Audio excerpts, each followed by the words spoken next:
What's going on, game players? How are you guys doing out there? Oh, it's been a minute, brother. Oh, man, but I'm back. And I'm going to tell you guys, I'm so happy to be back with three individuals that I consider my friends. So without further ado, let me introduce you to these three gentlemen. If you've been listening to the podcast for any amount of time, these names will be very familiar to you. So I'm going to start off with no other than Mr. Cody Clark. What is going on, brother? How have you been? Older and taller. Hey, that's good news, brother. That's good news, man. Also, I guess to the left or to the right of him, we have Mr. Goose. How are you, sir? If we had started this recording at 10 a.m. like we thought, it would be coffee and talking. But since it's around 1 p.m. and we're expecting to play Anthem, Cody and I are both about 3 beers in. So this is beer talk. That is phenomenal. Coffee talk at 10 a.m. Beer on beer talk now. There you go, brother. Absolutely. Hey, man, throw one back for me. And last but certainly not least, we have Mr. Mike J. How are you doing, sir? I'm amazing. I'm a superhero. Even though I'm only on my first beer, so I have to catch up with Cody and Goose. But I'm good. How are you doing, Keith? Oh, man, I'm hanging in there, brother. Everything is copacetic, man. Everything is fantastic. So, guys, we're all gathered here today, man. Goodness gracious. We have got some quite interesting, very, very interesting news over this last week. I mean, first off, we could say who saw Reggie Fils-Aimé retiring from Nintendo. I mean, that is absolutely incredible that he's replaced by Bowser. Replaced by Bowser. How crazy is that, man? Yeah, and the article I saw said, to the surprise of many, a video game personality left their job willingly. Mm-hmm. Oh, everyone else in the video game industry who doesn't leave their job willingly. Yeah. Right now, at least that's what the spin is. Right, exactly. EA just laid off 50 people in Australia, so. Mm-hmm. Oh man, good grief, EA, what are you doing? But being EA. There you go. But outside of that though, Reggie Fils-Aimé retiring or quote unquote retiring from Nintendo. Nintendo has been in the news quite heavy along with Microsoft. And the talk is now I wanna definitely put out there this is still a rumor, but goodness, it seems, when they say it's smoke, it must be fire. Seems like one of those situations. So it has been said that Nintendo will be getting Game Pass on the Switch.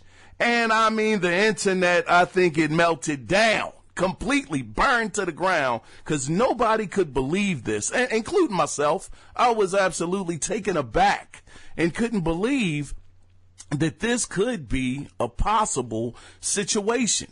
But Am I one step behind? Is it Game Pass that's coming over or Xbox Live? Well, Game Pass was the last rumor. Yeah, Game Pass was the last rumor. Xbox Live. Xbox Live app, and then Switch will have access to Xbox Game Pass content. The third-party titles that are basically compatible on both formats, and they'll be able to play it on Nintendo. Okay, gotcha.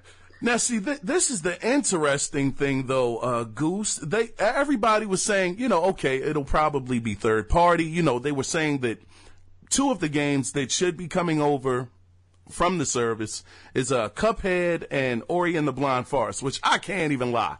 Being able to play those on the go, that is pretty amazing, I must say. But Just give me Halo 1 and 2 on the Switch. That would be so baller. You know what? They actually said, now it was this report. I'm going to try to give them their credit. It was a French outlet that's called Guy Video. It was spelled Jeux, since I don't really speak French. Video. There you go. Oh, man, I think we got a translator in the building, man. No, Goose is the one that knows French, not me. But anyways. Oh, man. Okay. Oh, awesome. Jouer is to play. But they were reporting that it's not only just going to be third-party titles, but it's going to actually spill over into Microsoft's first party, which, I mean, they're exclusives like Halo, Gears, Forza, and whatever exclusives that they were going to have from these different studios. And they want to throw Smash Bros. On the Xbox, I'll be okay with that. Now, see, that's the question. That's the thing I want to get from you guys' opinion. Do you think this is good or bad for the Xbox brand? Not Microsoft, because, of course, we know they're going to get their money. This is going to be absolutely amazing for them. Microsoft just rebranded their entire game department as Xbox Video Games. They took it. They're no longer Microsoft Game Studios, but Xbox Game Studios. So they're rebranding. Whatever CEO that didn't like Xbox has stepped back and basically let Phil Spencer and those guys take over. And I think that this is Xbox going into Xbox 360. Like, they got they went in, they had the most powerful whatever, they got a bloody nose, and they're like, okay, what can we do? And then it's that Frozen meme. I was like, do you want to build a snowman? They're looking at Nintendo and they're like, do you want to build multi-platform? And Nintendo's like, hey girl, and I'm like, yeah, do it. So I hope. Not only that, but Nintendo's also sitting there putting their online infrastructure together like they're gluing popsicle sticks into a tower instead of... They could share with Microsoft, and Microsoft's been doing this a long time, although Microsoft has the bloody nose with Crackdown right now and the cloud. And some horror stories we've got about that. But, I mean, if Nintendo and Microsoft team up with that does all the work that Nintendo doesn't have to do. If they can kind of step back and say, hey, like Amazon Web Services, hey dude, run our stuff. Give us 50%, you get 50%, go. That would be so good. The thing is, do you think that, because I can tell you guys, I was a little upset about this, and it's not from a fanboy standpoint at all. I have all three consoles, and I mean, the Switch is still in the box, brother, I gotta admit, but wait, you're about a year into owning a Switch in a box. It's suffocating. How much longer he's gonna have to be like it's an antique device that he has. A grandchild. It's gonna be that Justin Bieber video. They're like, Switch in a box. There's just Kiaun holding it in front of his waist. Switch in a box. I have to say, though, it is definitely a crime. I need to open it. Justin Timberlake. Yeah, otherwise you're going to lose it. I know, man. I know. 3 beers Not in. open that Give me one. some party power. But the thing is that I'm a person that loves to see the competition. All three going at it, neck and neck, cutthroat, whatever you want to call it. I mean, that's just the era that I was brought up in, where Nintendo and Sega let you know we don't mess with each other. We dislike each other. Maybe on a corporate level, I'm sure you can have friends with the other side. That's cool. But on a corporate level, you guys are going at it with each other. So to me, it seems like competition brings out the best in each company because they're trying to get one up on the other. Now, if Nintendo and Microsoft are going to get together and they're going to try to do this Voltron thing and start to unite and try to make this big, situation out of being with each other, to me, that seems like that would water down the competition. No. Come on. Look at Sony. Sony brags about having 95 million total units sold and having the biggest ecosystem ever. So literally you have Microsoft with 40 million and Nintendo Switch with 35 million. So they're still not even there yet. And they're like, well, we're considered a drop in the bucket. No one takes us seriously. What can we do? And, what's more powerful than like a bunch of angry fanboys? You take two groups of angry fanboys that, and with our fanboys combined, we are more internet rage. We are. But the thing is, like, I imagine it as the best of both worlds. Like, in my head, the dream scenario is the best of both worlds. Number one, imagine on Nintendo Switch having just straight up Xbox Live for the multiplayer.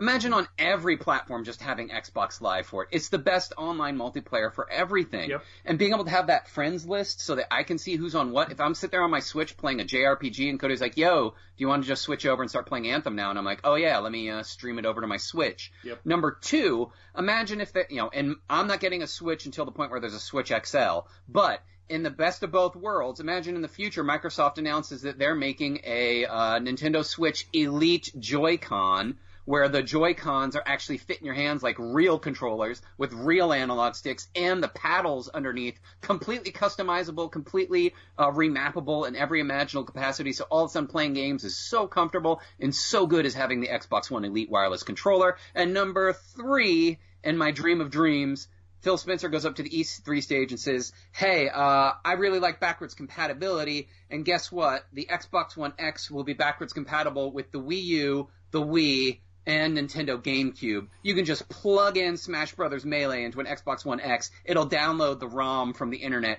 and there I am playing it in a perfect, like, 4K rendered environment where I'm like, oh, it looks so good. The reason he wants that to happen is because he wants to play Gotcha Force in 4K. That would be amazing, and with proper frame rates. You know what's going to happen is Miyamoto is going to be like, oh, they remade the Duke controller. I'm going to make a game that only uses a Duke controller. Everyone's going to have to freaking buy it, and it's going to be a Donkey Kong game. And then everyone's going to be like, oh, Miyamoto, you're such a genius. Oh, my God, best decision ever. That's what's actually going to friggin' happen. And he's going to be like, I found a way to hack the little LCD thing so you have a little Mario judging you as you beat Donkey Kong. That's what's going to happen. I do want the always connected, knowing who's on what and when. I mean, before even this generation started, I kept saying, I wish with the cross-play idea that, like, when I open up my guide button on the Xbox, it shows me my friends on Xbox. And I just press D-pad left, and then it shows me all my friends on PlayStation. And I press D-pad left, and I can see all my friends on their PC friend or code. Nintendo. Yeah. And we can already see PC on the Xbox side of it. And it's like, I want to be able to know who's on what platform, be able to send them messages, start a party chat, and be able to communicate and coordinate. Yep. I mean, why not? The fact that you can stream from your Xbox to your PC, and the Switch is an Android device, so it's very easy to do whatever the heck that way. So just stream it to your, processing off your whatever, and then you're just processing Wi-Fi video to your Switch. Do it. That sounds awesome. I mean, I don't know about 4K or whatever the heck, but still. And that's how you do the Wii U backwards compatibility, is you'd have the dual screen be the Switch itself streamed through the Xbox One. And they'd be like, it works as a Wii U gamepad on the Xbox One. Yeah, that'd be sick too. So you guys, okay. So let me ask you, you guys this. So you think that this is you think this is a good idea? You think this is okay? Brilliant idea. You have to Microsoft and Nintendo both have a Colossus to look at, and then you have the PlayStation fan base that they can do no wrong. You have the PC fan base that gives no craps, and then you've got everyone else is like, what's going on? So you just take 2 other relevant names, and then they're like, literally, by our powers combined, we're a relevant threat, and they're gonna have to they're gonna have to take chances and become a threat.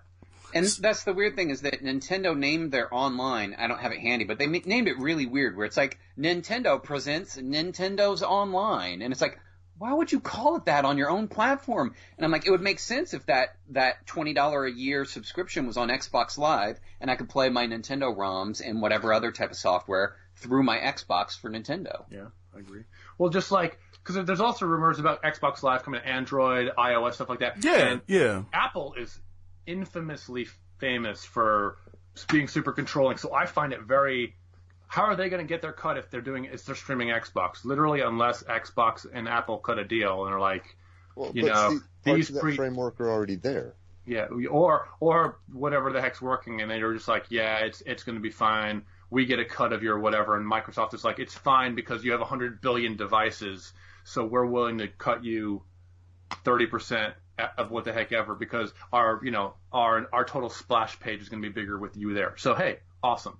And if it works for PC, and it works for Android, and it works for Xbox, and it works for Nintendo, the only kid missing out of the room is Sony, So, but do you think that's really going to have a real bearing on Sony? Because right now, Sony is giving the best gaming experiences, in my opinion. Every single exclusive that Sony has come out with this whole generation. We unprofessional right now. My phone ringing, but I'm gonna keep going.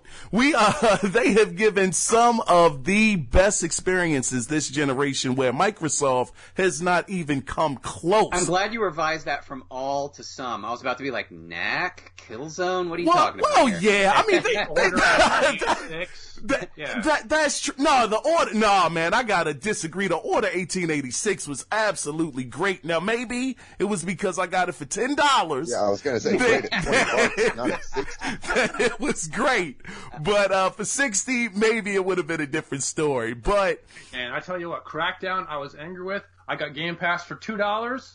And we did it. I don't mind $2, $60. But no, that's a good point. Like, they have an amazing time. Like, okay, I can't lie. Like, Spider-Man, God of War, Last Dawn, or Until Dawn, or you mean Horizon Zero Dawn? Yeah.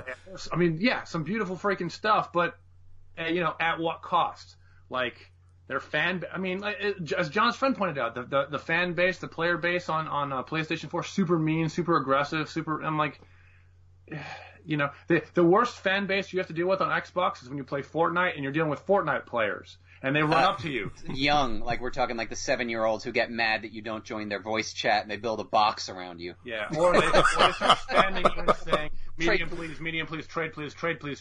And you're like, but apparently they do that on PC and on PS4 anyway, so, different mentality. So, and then the ease of playing. Look at the PlayStation, PlayStation interface versus the Xbox interface.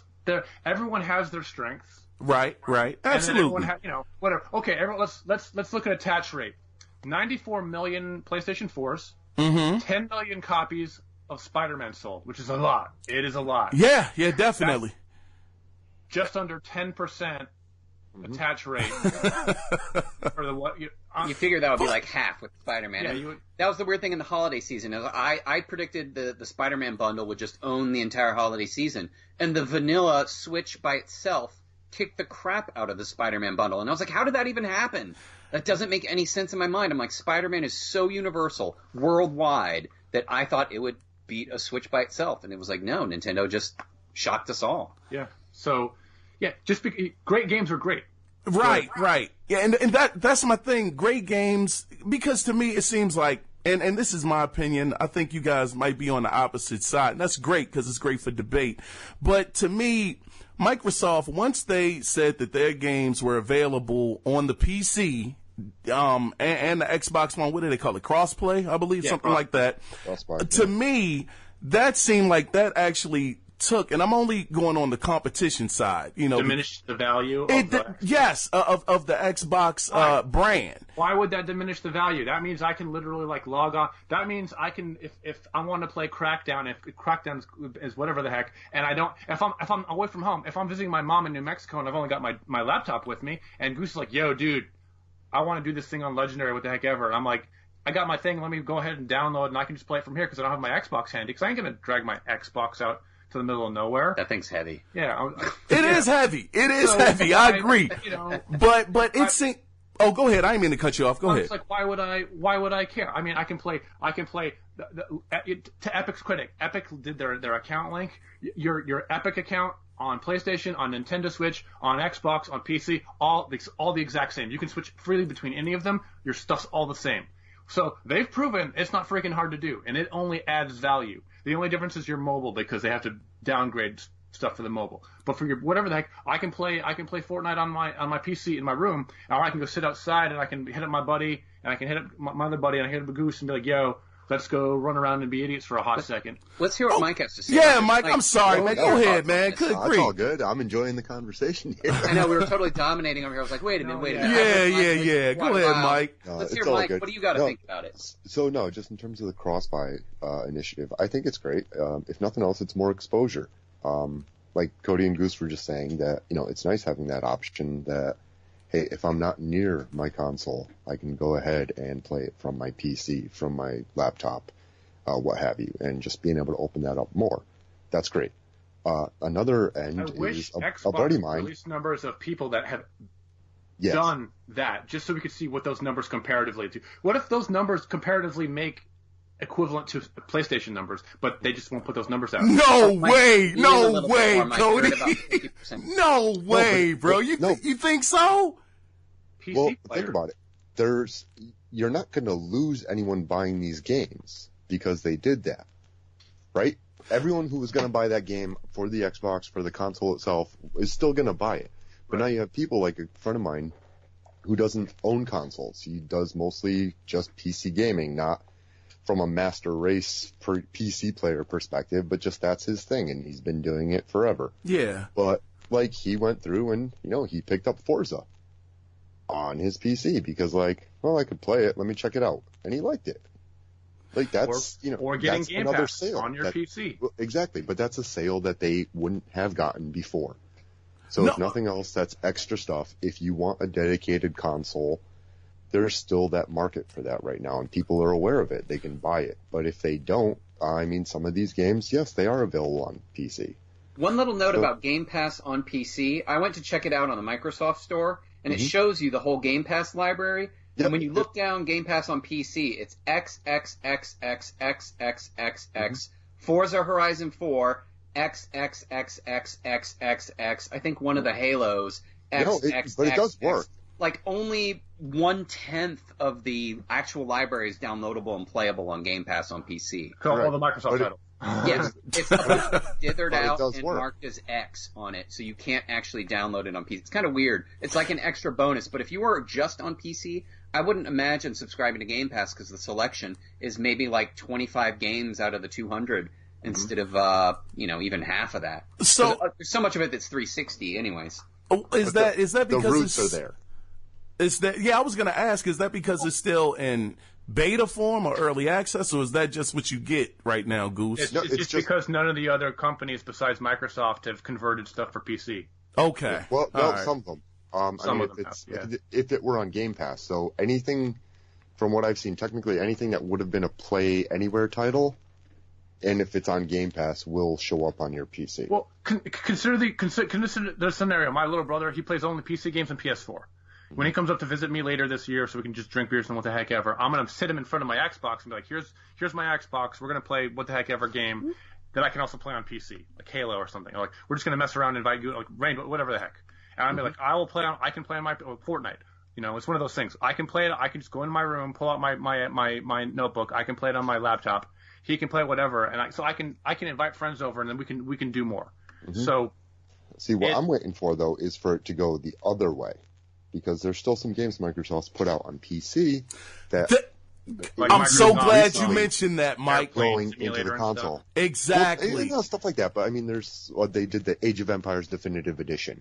And now with the mouse and keyboard support, you're telling me there's no way they won't push that to the Xbox One? That's a great point, Mike, because that's a bit of my problem too. It seems like Microsoft is doing more for the PC side than the console side. Now, granted, I understand Microsoft, their stronghold started on PC. That's where they live, Windows, etc.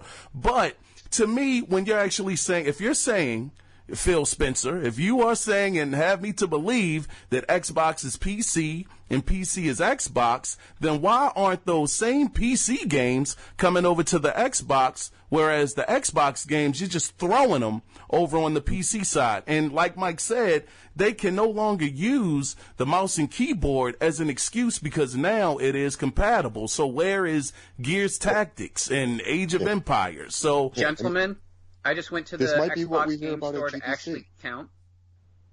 There are 13 games on Game Pass that are downloadable on PC. Like, I went from the top of the list to the bottom. Zoo Tycoon, Super Lucky's Tale, State of Decay 2, Snake Pass, Sea of Thieves, Rush, a Disney Pixar adventure, Ruiner, oddly enough, random one, Recore, and then way up with nothing. Gears of War 4, Forza Horizon 4, and Disney Adventures, and then Crackdown 3 and Crackdown 3 Wrecking Zone. That's it for Game Pass on PC. But there's a couple third parties in there. That's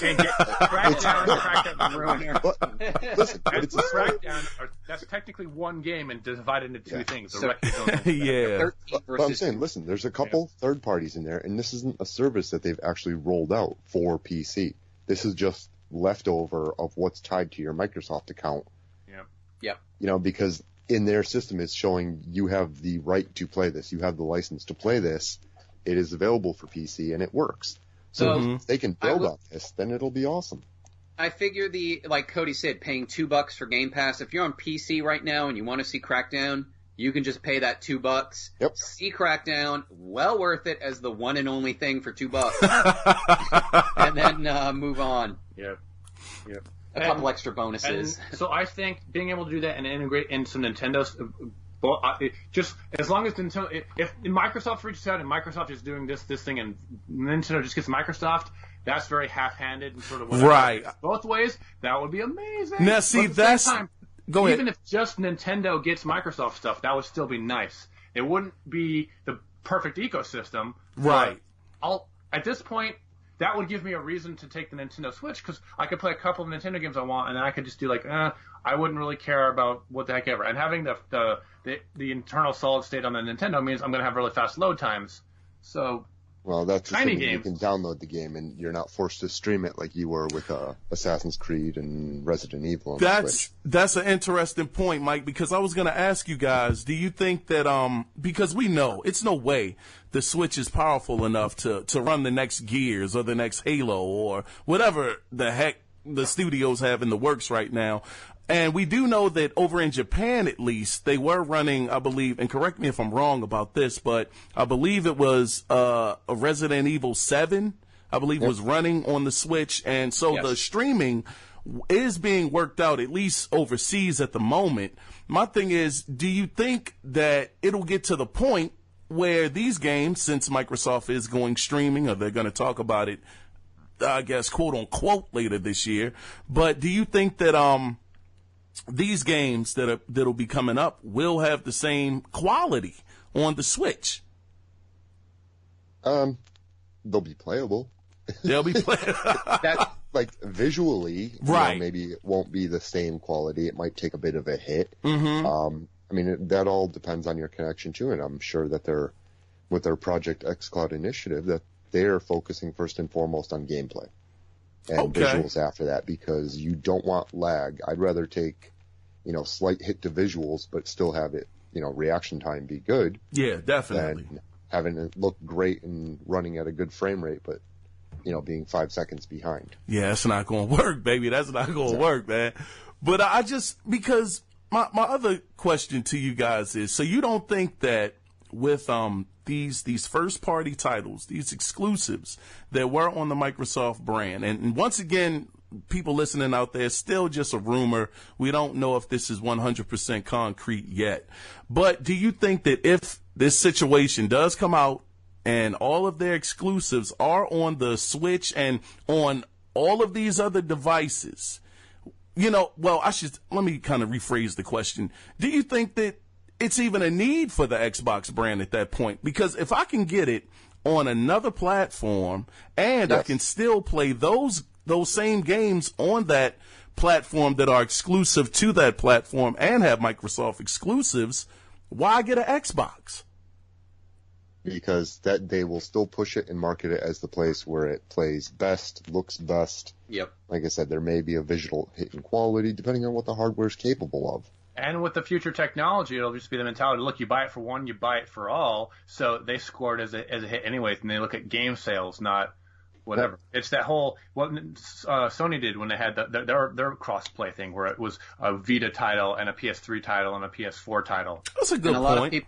A lot of people still don't have the internet for streaming right now, and they need local hardware that is capable of running the game as best as possible in their house. Mm-hmm. So it's still relevant to people who have that going on in their life, as well as bandwidth caps. Right. Well, that's definitely a real thing. Now, y'all are bringing up some good points, and I mean that's why it's good to have a dialogue with outside parties, to kind of make you see things a little differently.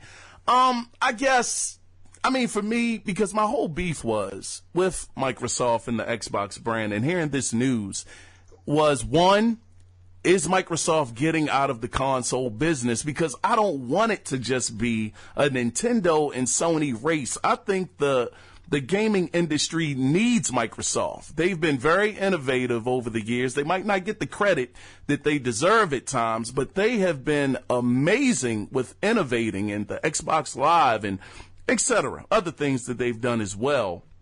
But the thing is, I just want to make sure that they're still going to be in the console race. And when you talk about bringing your games over to other platforms and things that should sell the console, it makes me wonder, good grief, is this your moment to say, okay, guys, we're slowly backing out of the console race and we're just going to become a software manufacturer on the gaming side of things? Do you think that? Sega?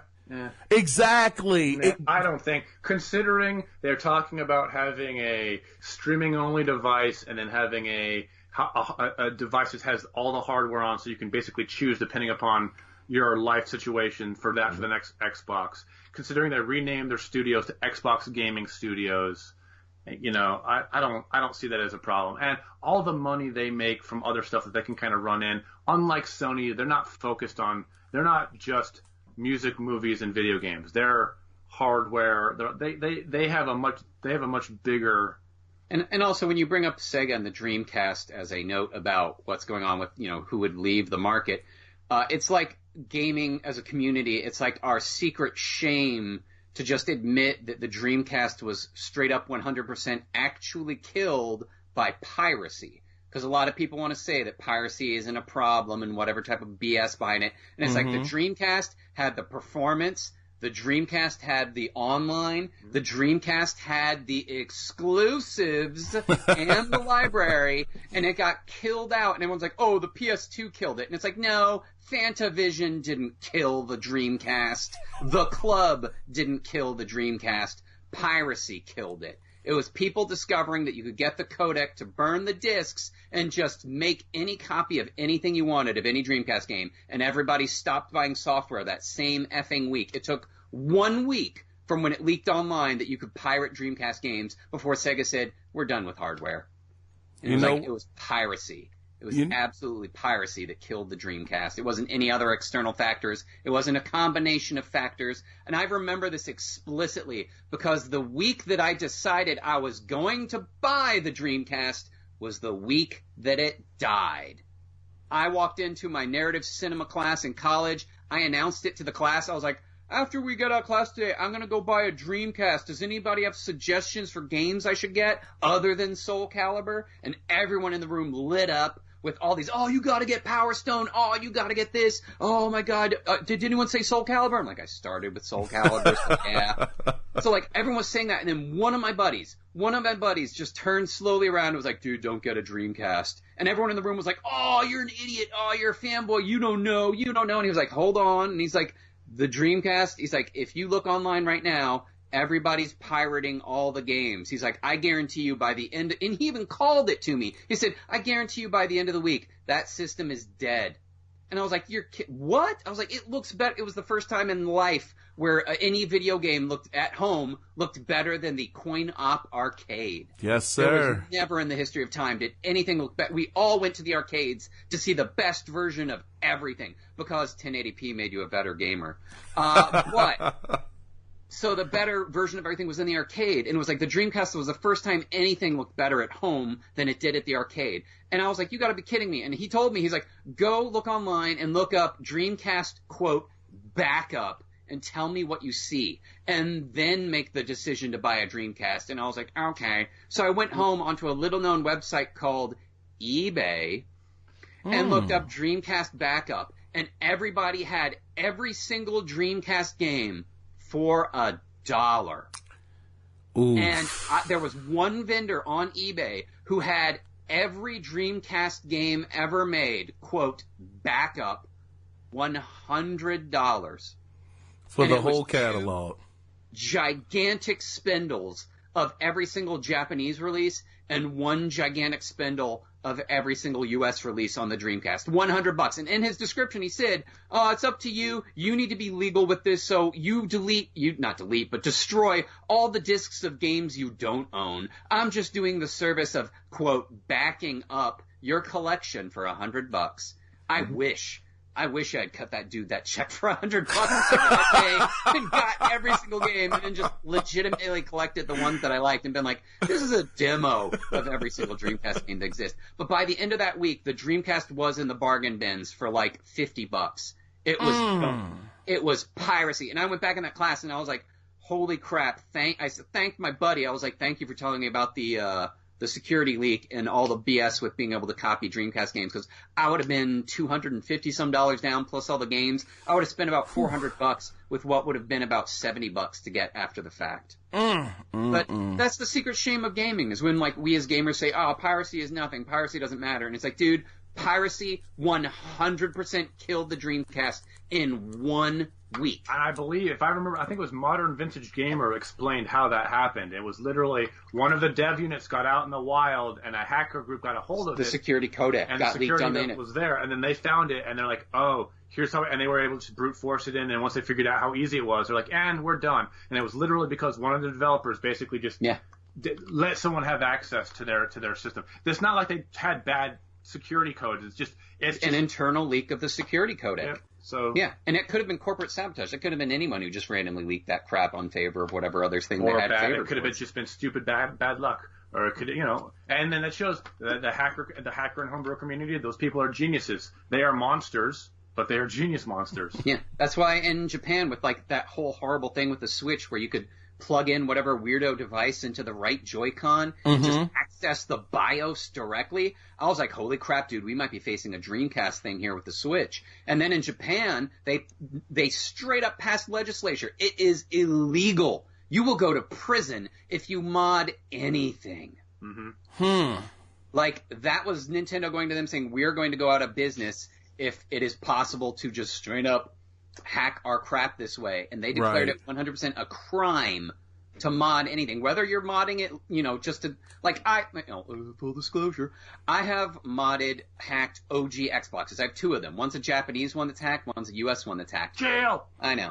In Japan, going straight to jail. But, I only put on and install the games I physically own. I have a full-on bookshelf of, what is that, like 400 titles? Sitting on a bookshelf, and all the ones that are installed is for my own convenience of it reduces the load times to like 1/5.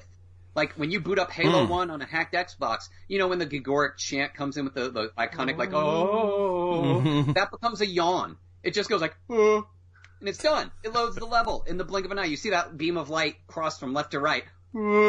Done. There I am just in the level. And it's like, thank you, hacked Xbox, for reducing my load times.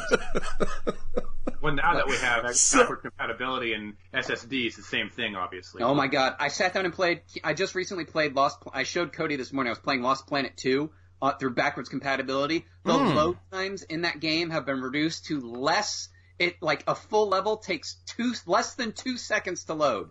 And the cutscenes, count it out, I say Animation 1, Animation 2, Animation 3. Kind of like saying Mississippi 1, Mississippi 2, Mississippi. But like, I couldn't even finish the word animation, and it was done loading and put it in there. It's like, dude, see how fast this is? And that's insane.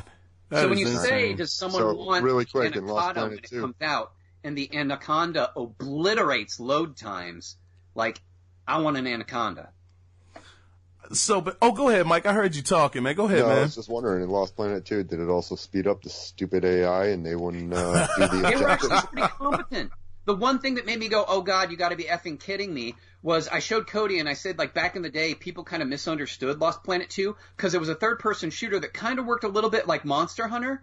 You had to get into a lobby and start an online lobby, even though if you were going to do single-player, you just declare 3 bots and then go into it as single-player, and you had to watch a countdown from 5 seconds. Even though it's just you, yeah. And graphically, it looks amazing. It is fantastic. It still holds up? Still holds up, Goose? Cody, did you think it held up? Oh, it was better. It looked better than Sunset Overdrive. Wow, man! It had really great looking environments, and I was walking through, and the AI was plenty competent at taking out the enemies that I was facing. But what was crazy was I was sitting there trying to finish a mission because it was coming close to 10 o'clock, and I was like, and Cody was like, oh, I'm just gonna take a piss break, and I was like, I'm gonna finish up this mission. As soon as he went upstairs, it disconnected me from the game and said it could not find an internet connection, as if Lost Planet 2 was an always online game, and like my jaw dropped. Oh, man. A 360 title that was always online, and I was like, dude, you're that happened in the original. There has to be an option in the settings to turn that off. I'm hoping. Yeah. I don't remember. It's been years, but that used to happen in the original when just on the 360 hardware. Disconnected would drop your mission? Because it doesn't, the thing is, like, I quit out after the first, like, each mission is 3 parts, and I got through part 1 and part 2, and I thought it would level me up when I quit, and it dumped all of it. Like, you have to complete a segment to get your level ups. Mm-hmm. And when I was going through all those missions with Cody and getting to the end of it, and it just went like, hey, guess what? No connection, and dumped me out, it didn't level me up. And I was like, oh, dude, that is a game breaker. Yeah, I need to play that again. I still have my Gears of War skins for that game. Oh, man. So I guess, so you guys just kind of, getting back on point. That was a great conversation, by the way. It was. Yeah, it's fine though. It's fine.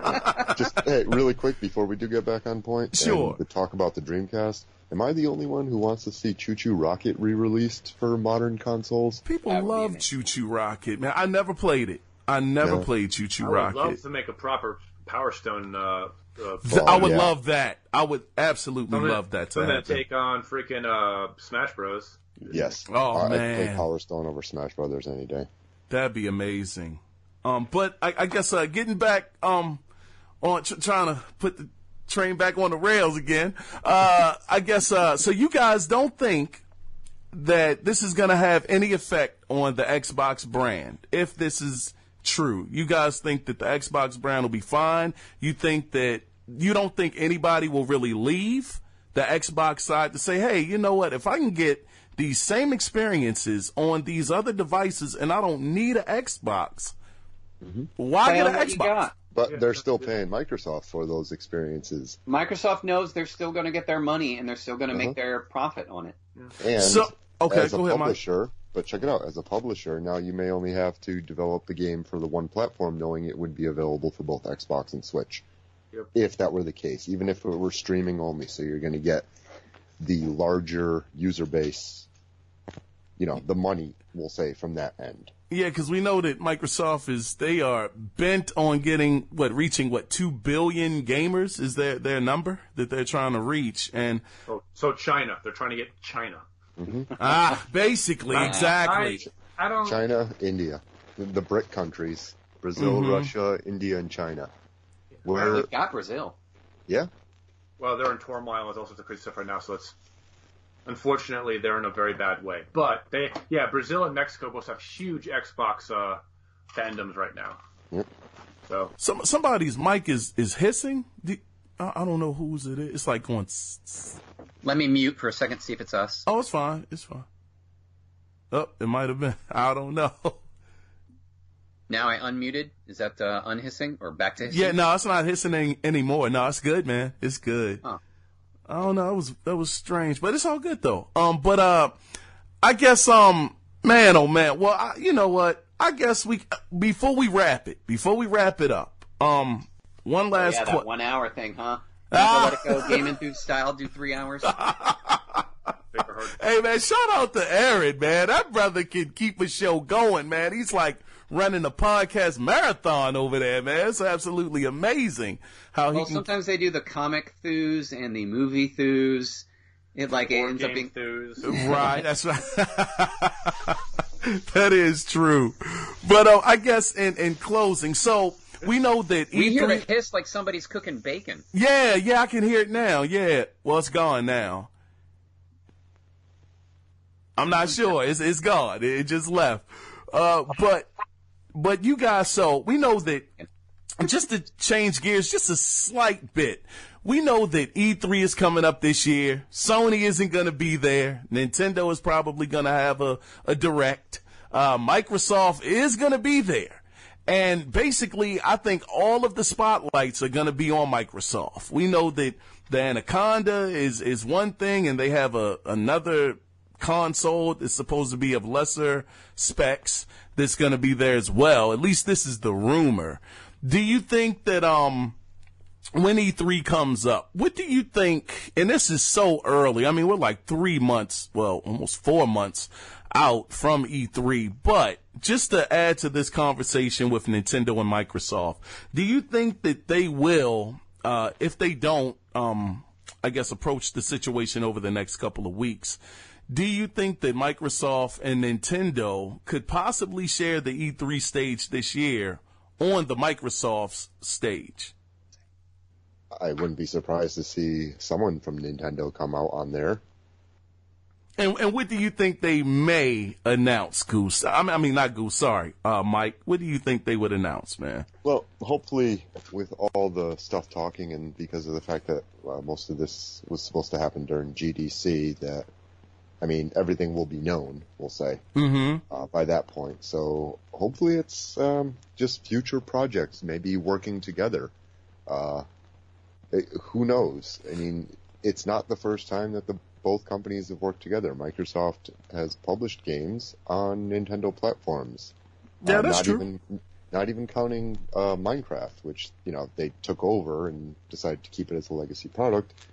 But there's the Blue Dragon games that were out on the DS. There's I forgot about those. Yeah, there was the Diddy Kong Racing deal they did because Rare had developed it, and they wanted the port for, I want to say it was the DS at the time, but something of that nature. So, I mean, precedent has already been set. It's, right. Not to say that it won't happen. The odd one is Nintendo, with the tight control they have over their IP. I'd like to see whether we get something existing or something altogether new if it does go the other way. That would be interesting. Mike, I think it may be your mic. Oh, yeah? Yeah. Because I muted during the whole course of that, and I hear a little bit of it in the background. I'm going to read. Oh, boy. All right. You all good there? Sorry. No, it's fine, Mike. It's okay, All right. man. It's all right. But yeah, like you said, GDC. Structural edits. No, it's fine, man. But GDC is coming up. Like you said, we probably will get a lot of information there. But this is just interesting. What about you, Goose? What's your take on it? E3. My biggest fear going into E3 is an overconfident Microsoft, and I was worried that Phil Spencer would literally walk up to the plate. Everyone's just chomping at the bit, waiting for the huge announcements, and the moment he takes the plate, the ball gets pitched, and he's just going to bunt. And it's just going to roll 6 feet out, and he's going to walk all the plates, waving to the crowd, like, I did it, everybody, I did it. And he's going to walk up to the home plate and jump on it and be like, history was in the making. Oh, man. And it's like, just because Sony wasn't on the field doesn't mean you should bunt. You got to swing for the fences and show us a home run. And it's like, that's my biggest fear, is that Phil Spencer will bunt. Do you think, I want to know this. Pride to get that. I must say, man, look, I know everybody loves Phil, man. Phil's a good guy. I mean, I don't know the brother, but when I see him interviewing and talking to people, he seems like such a genuine guy, just such a likable person. But I have to be honest, man, and I'm going to go off on a bit of a tangent here.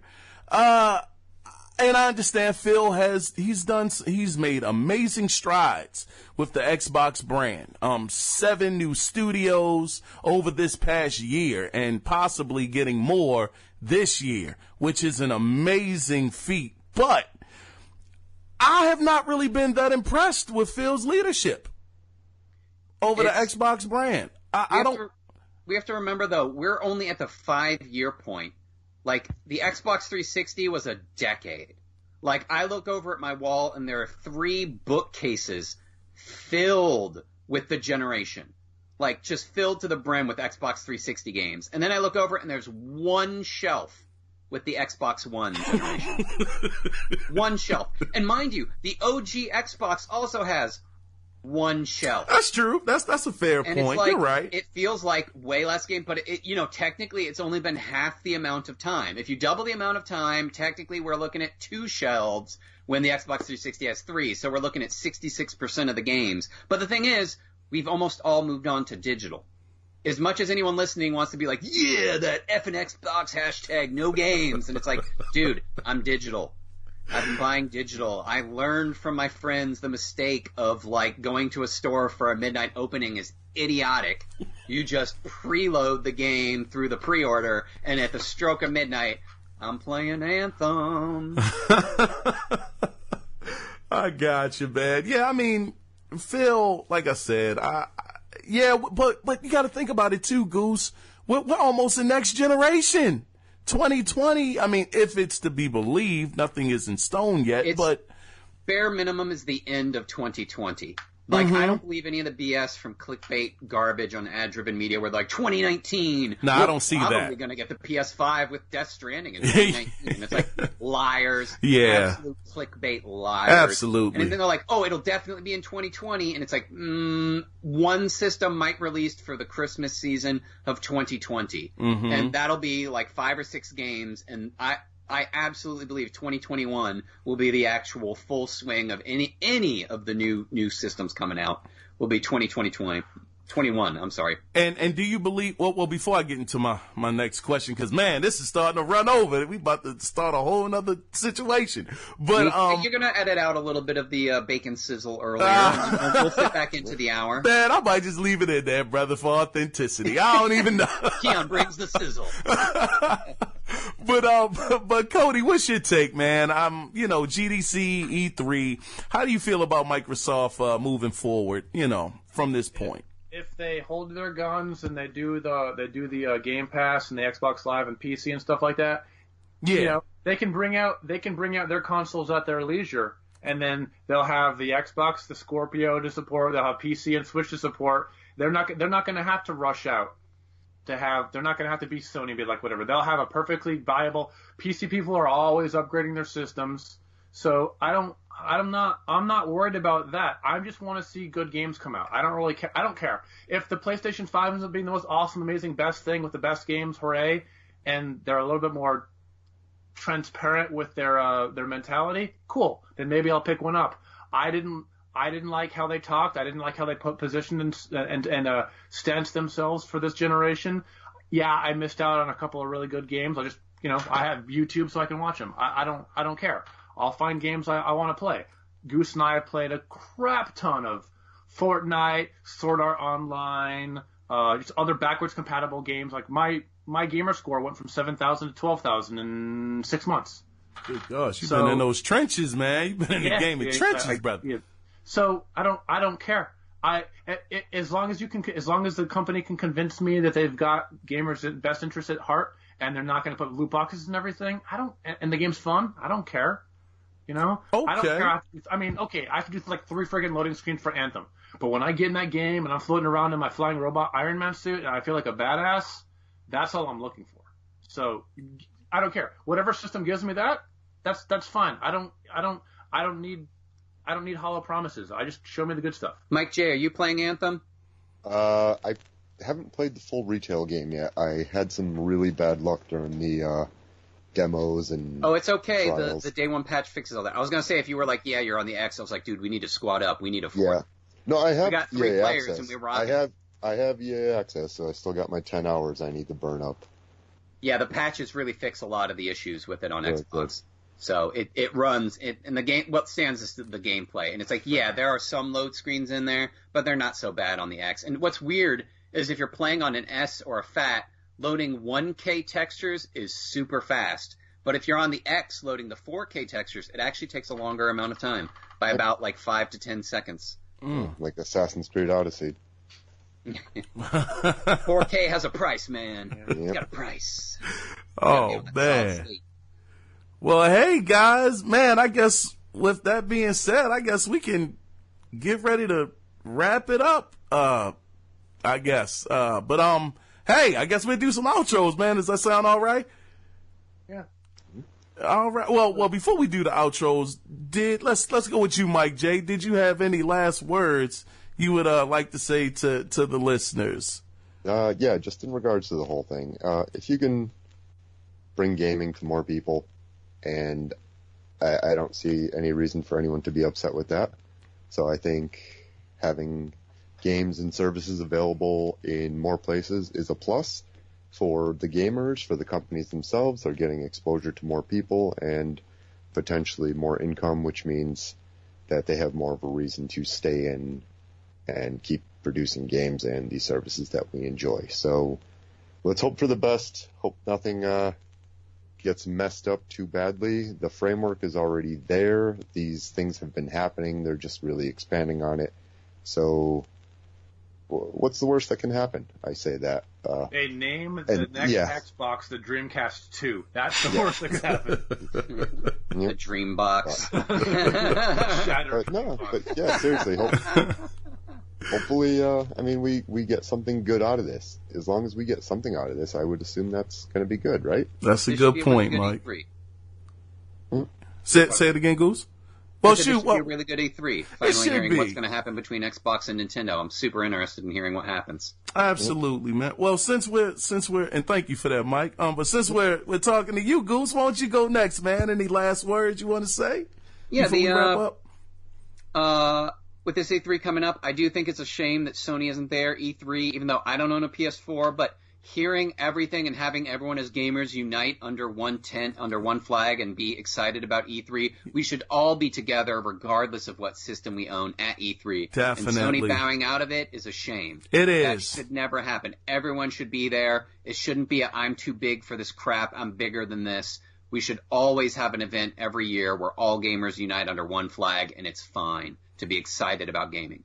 Along a different lines, I do want to say, when Crackdown 3, a 6 out of 10 review is actually a pretty fair analysis to be very critical of it. I'm a huge fan of Crackdown, and it is fun to play that game. A 7 out of 10 is if you're a Crackdown fan, a 6 out of 10 if you're not. But for everybody, the unanimous thing is, just subscribe to Game Pass. It's so easy to buy that thing, and just $10 at full price, or like Cody said, with a special for $2. Playing Crackdown, it doesn't matter what the Game Pass price is. Anything is a fair price to play Crackdown because it's fun. But if you want to be critical of it, yeah, as much as people want to damage control or just bash the crap out of it, a 6 is fair, a 7 is good. Anything higher is just damage control. Anything lesser is just clickbait trash on the internet where hating Crackdown gets you the views. So, save that for Fallout 76. No, very well said. I tried so hard to give Fallout 76. Like, I ignored all the hate on the internet. Yeah, I played it again and again. But that is tough love, man, to try and enjoy Fallout 76. That is tough love. Nah, that was very well said, Goose. Last but not least, though, Mr. Cody Clark. Any last words, brother? I mean, along the same lines as both of them, it's just, if you find something, the fact that I'm still logging into Overwatch, I'm still logging into Fortnite and having fun doing whatever, who cares? I never pay attention to E3, I never pay attention to GDC or to Gamescom or any of that. I don't care. When a fun game comes out, either I look at the stuff, I'm like, oh, that looks neat, I'll check it out. Or Goose is going to be like, hey, let's go play this backwards compatible game from 17 years ago. And then it's either terrible or it's hilarious, The reason I got an Xbox Xbox One in the first place was to play Diablo 3 2 years after it came out, and that was worth it. We had 200 plus hours in that game, so if it's fun, it's fun. Who cares? And I'm hoping that if some kid gets to go play Halo 1 for the first time on a Switch and he's like, this is awesome. Oh, that would be so. I wish I could relive playing Halo 1 for the first time back freaking 16 years ago. Oh man, what an if they make a partial moment. Master Chief collection on the Switch where they're like it's Halo 1, 2, and 3 and ODST, that would be and Reach, that'd be pretty cool. Yeah, so I'm hoping if I could have Mario Maker on the Xbox One, cool. I think right now is Microsoft eating a big fat slice of humble pie and saying, what's the best value we can offer and how do we look good? And they just look at Nintendo. Nintendo has all the credibility in the world, but their technical prowess, not, Virtual Boy, not quite there. So maybe this will work.